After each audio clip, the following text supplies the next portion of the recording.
Alors là, je vais m'arrêter, regardez bien. Là, j'ai plus de visibilité, hein, d'accord?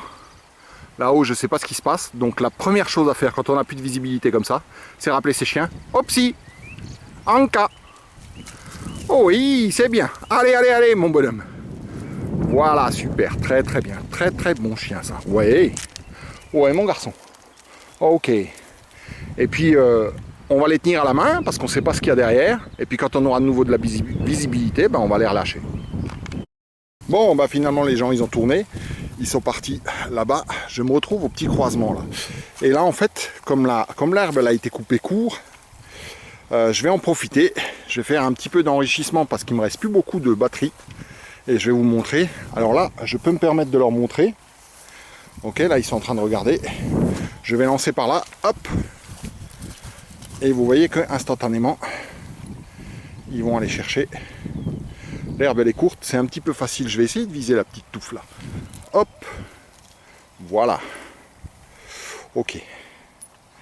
Donc ça c'est un truc que je pratique 2-3 fois sur la balade. Des petites haltes comme ça quand le terrain était un peu favorable. Voilà, l'herbe elle a été coupée, ça risque plus rien. C'est assez facile pour eux de récupérer de la Boostify. Et en même temps ils se servent de leur pif. Hein. Oublions pas cette chose qui est importante, ça va amener une fatigue psychologique.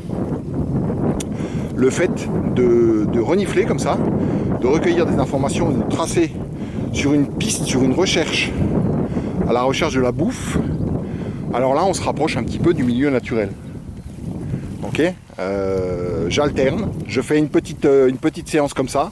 Alors là il y en a encore visiblement un petit peu près de la touffe là quelque part. Voilà, on commence à les trouver. Et j'alterne et puis après je leur fous la paix pendant 10 minutes, un quart d'heure, ils font un peu ce qu'ils veulent, ils récupèrent les odeurs, gibier, tout ça. Et puis après je refais une petite séance.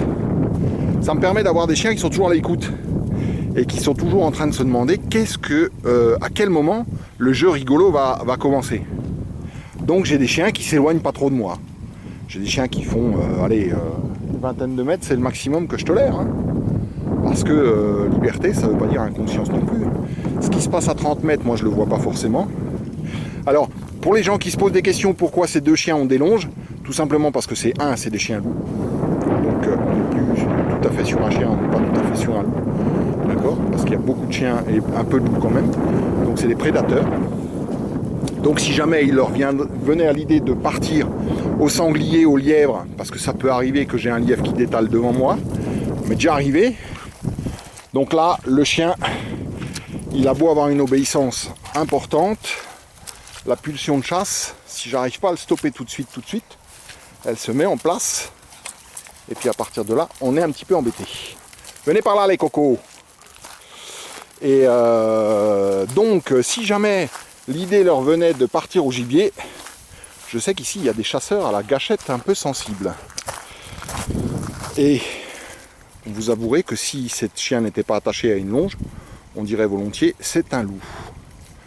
Donc c'est pour éviter de me retrouver à la une de tous les journaux et pour éviter d'avoir mes chiens qui se font plomber parce que le loup malheureusement n'est pas encore suffisamment aimé dans nos régions. Voilà, j'espère que cette petite vidéo vous a plu et puis on essaiera d'en refaire d'autres. Je vous écoute pour vos commentaires, je veux bien répondre. N'hésitez pas. À bientôt!